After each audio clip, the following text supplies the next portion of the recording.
It's Dr. Steve from Misericordia University.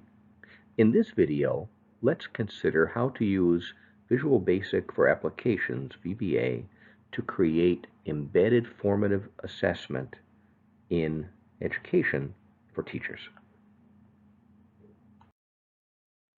Teachers know that when we add embedded assessment within a learning experience, that allows us to monitor how students are acquiring, understanding, and comprehending that content. And it can also allow us to redirect learners to review different material.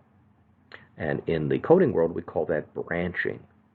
And in our course, we've already looked at the redirection or the branching statement that allows us to send learners back to another slide. Just to compare quickly, if you create an embedded assessment in the computer world, we would provide feedback to the learner. And we might even give them more than one chance to respond to a question. And then if needed, we would send them back to review that learning in case they don't understand it or are just guessing. Now, by comparison, the summative assessment is what we would know as the final test. In that case, we're not necessarily providing feedback, or in the computer world today, sometimes we do provide feedback after they respond, but they don't have a chance to go back and re-answer those questions. Normally we keep score, and then we display the score at the end for assessment purposes. Before you begin coding an educational application in PowerPoint using VBA, plan for these things. First of all, consider a naming scheme so that you can create variables if they're going to be public variables as opposed to local ones, and subroutines that are going to be available everywhere, and any slide can call on one of those subroutines. Make sure that each of those names is unique. So for example, if you're going to have various embedded questions, maybe you want to give each one a unique number of some sort, or that has a unique name based on the content.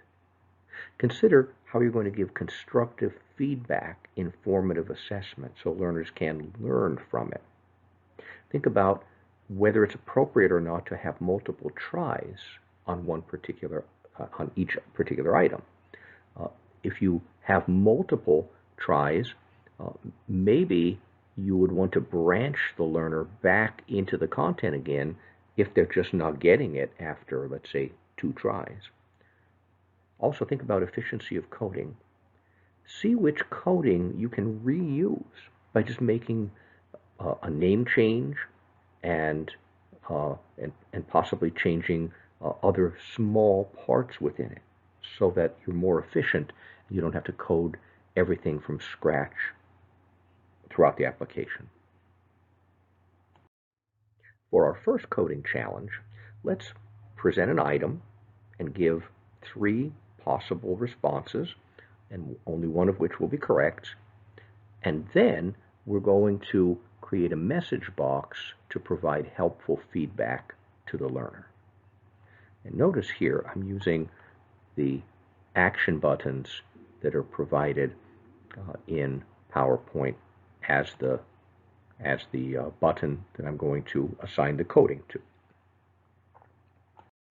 The coding for this challenge would be really easy. Here I've created a subroutine called respond question 1, and then I said 1A, B, and then I would of course go on and make 1C for each of the possible choices. Again, we have to think about the naming scheme because I don't want to call upon this again by mistake on another slide. The coding is going to be very easy. Message box, and provide the feedback that's very specific to response A. And then in the case of 1B, that's the correct answer, then we would say you are correct and here's why, and same thing with 1C. Now it might be more clean if we were to do the same thing, but rather provide feedback through a text box. So here you can see I have the same screen set up, but now I've provided a text box where we're going to put the feedback when the subroutine is called upon and invoked by one of these three responses. So here I'm going to do basically the same thing, but instead of calling on and invoking a message box, I'm going to use the coding that will refer to a particular text box. So in this case, I called it txt feedback 2 for question 2. And then I'm going to provide the feedback here in the quotations. Notice I've also given this a unique name. I said respond question 2A, and I would do 2B and 2C for each of the possible responses. Now let's add one other element to our coding. In this case, we have three possible responses. So we would really like the student to respond correctly on the first try. Now, should they respond incorrectly, let's give them some feedback through the text box, but now let's take them back.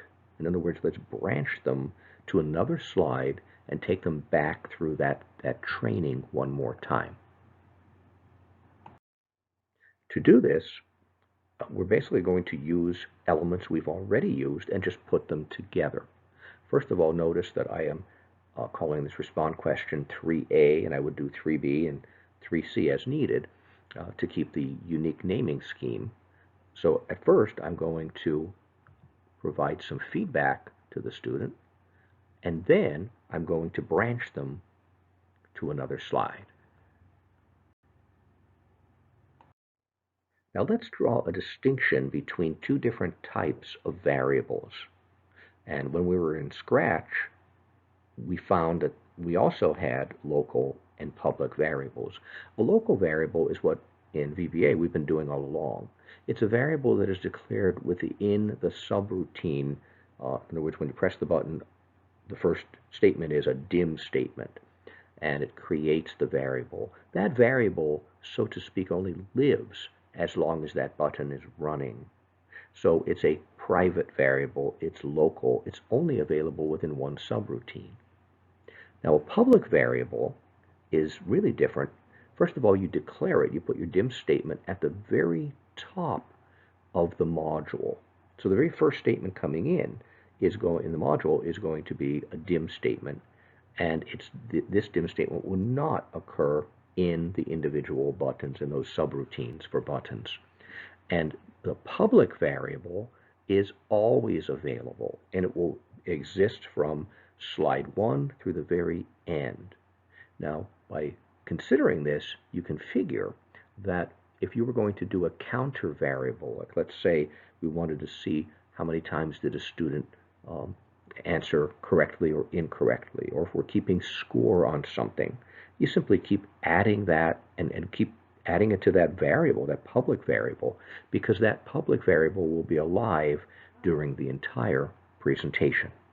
Let's see how we can use these.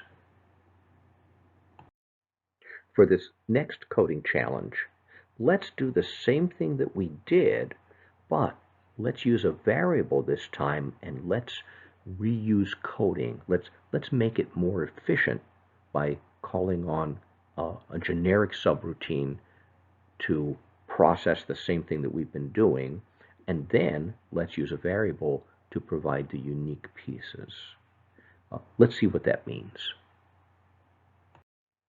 First of all, I'm going to, at the very top of the module, I'm going to declare, by using the dim statement, a string variable, and I'm going to call it specific feedback. Now watch how slick this can be. Up till now, we've been doing the same type of thing for response A, response B, and response B in each question. Now, if we wanted to make it a little more generic, we could do this. Let me create a generic respond to text box subroutine. In other words, let's say that on each slide we're going to be doing, on each slide with questions, we're going to be doing a similar type of thing. Now, here I can say active presentation and this particular slide, and then I can call up that text feedback text box, and then I could say in that let's put very specific feedback. Very specific feedback. So in other words, I'm not saying what this is. Prior to this, we did all of this, but we put in quotes here. We said, well, good job, you got the correct answer, and here's why. We had to redo this 3 times. If we did this in general, what we could do is then we could add the, here's button A, and then we would do one for button B and one for button C. But we could say, here's the specific feedback. Okay, that's this variable. So let's say that global variable that's alive through all slides and all subroutines, let specific feedback equal this particular text. And then this subroutine will call another one. In other words, we're going to feed it what's the correct text for this particular feedback, and then generic respond text box, that's this subroutine. This subroutine calls this one. So this one is like the generic stuff that we are going to do over and over again, and these are the specific things right here. So this is just an example of how you could have 2 things, of how you could declare a public variable to help us in our coding, and number 2, how we can have a generic subroutine be called in other subroutines. So if you have something, typical uses of this, it's something that it's going to be repeated again and again, like clear the screen, or clear the variables, or like set the scoreboard back to 0, that type of thing. You don't have to keep writing that coding over and over again. Create some generic thing that can be called over and over again, and make your coding life a little more simple. So as you could surmise, at this point, we can count by using a public variable, a global variable, how many tries a student has taken or how many correct answers. Let's put that on hold for a moment. We'll get back to that, but let's take a look at a little more practical and a simple application. Let's branch the student back if they got the response incorrect, or let's branch them forward to the next slide if they got it correct. The coding here would be easy. What we could do is create 2 subroutines. We could create what I'm calling here wrong and go back, or right and go onward. So if I have a little more generic helpful feedback, I could do it through a text box, or I could do it through a message box, provide the helpful feedback for the 2 incorrect responses, and then branch them to a particular slide going back. Or I could say, for the correct answer, we could say, invoke this subroutine and say, here's the helpful feedback, you got it right, here's why, and let's go onward and simply move them to the next slide. If I go to the next slide, I could just say .next, as opposed to say, go to slide and give a particular number. Now I could also do a little variation. If a student gets an answer correct, and if I don't want to give specific feedback, I could create a general subroutine that I can simply use over and over again. And I could say, it's right, and next slide. And I could call that on every right answer.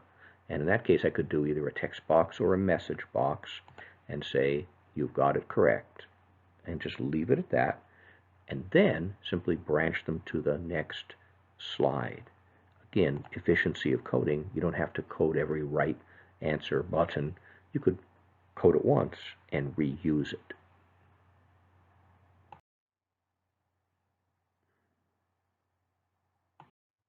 To code this, we just have to add 1 or 2 pieces. First of all, we have to initialize and declare, using a dim statement, a global variable, and we have to initialize it so that we know for sure that it starts with the value of 0. Now, where do we do this? Well, typically, instructional designers will create an opening screen, and you've been on many of these opening screens. It'll say something like, welcome to the training module, click the button to start. Now, when you click the start button, what it's really doing is it's initializing these, declaring and initializing these variables. So we'll start off at the very top of the module is where we declare the global public variable. So here I have dim total wrong as an integer, and any others that I'm going to do. If I'm going to have total correct or summative result or whatever it might be, I'm going to dim those all at the top of the module before we start the subroutines. That way they're recognized by the entire application. And then we're going to initialize the value. And so this is the thing that we're going to invoke, is the coding we're going to invoke, the macro for that start button. We're going to say number correct, or whatever it's going to be, equals 0, total wrong equals 0. And then the last thing we're going to do is say, okay, move on to the next slide and start the actual application. If you're wondering, why do we have to say a variable equals 0 if it's an integer variable? Well, we don't know if there's going to be an error coming in, and maybe the computerized device is going to already have some value plugged in by mistake. It's just going to be there. This way we don't take any chances. Let's go back to the coding now.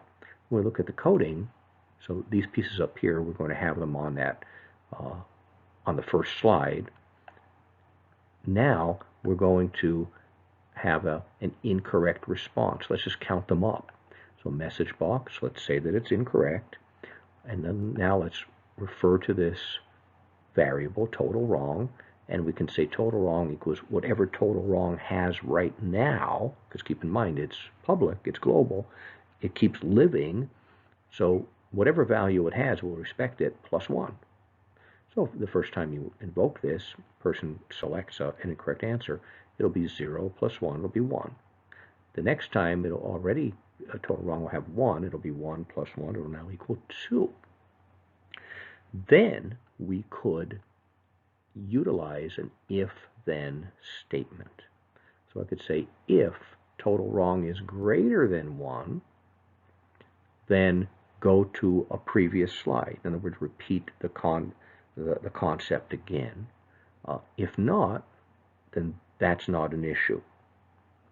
And then we can end that if statement right here. So if, then, and end the if. So you can see to count up something and to do it over time in slides using VBA is very easy. Just dim the variable at the top of the module, initialize it, and then you can just call upon it at any time and add something else into it. So it's very easy to do. In the same application, what happens if someone responded correctly? Here's my sub-correct response. Then either a text box or through a message box, I'll say, you're right, you have it correct. And we're definitely going to branch them to go onward. So we can just move to the next slide. Are we going to reuse total wrong? If we are, we could reset it to 0. If this is going to be a summative assessment, then we would just skip this statement because we want to keep the value going forward. And our final step, let's say, because we've been looking at formative assessment throughout this video, let's say that you wanted to have several questions at the end of training and you wanted to perform a summative or a final test, a summative assessment. Well, this part is very easy. Again, at the top of the module, you would have already created something like total correct or the summative correct response rate or something like that as an integer. And then in that initial, on the initial screen, you would have had a button that would initialize it to 0, just to ensure there's nothing in it to start. Then the subroutine is going to be very, very easy. All we have to do is, when someone clicks on a correct response, we're going to say let total correct equal whatever is in total correct plus 1, and move on to the next. What happens if someone has an incorrect response? For an incorrect, all we have to do is we skip this step. There's no reason to add for a correct answer, and all we do is say move to the next. So the correct response, moves to the next, but it also adds 1 to the score. If there's an incorrect response, all we do is move to the next, and we don't tally up anything. And then on a final screen in training, you would likely want to display the total correct. So that would be very easy because we would just use all the techniques we've already utilized, and we would say the total number of correct responses in this summative assessment is, and then you would put a text box, or you could of course do it in a message box and give an answer. And the answer would be, in this case, the variable total correct. That's the number we want to see. And you could always perform math in order to show it as a percentage if you chose. I hope this brief video gave you some good insights and good ideas as to how you could create formative and summative assessment using local and also global public variables, and also branching students to different parts of the training.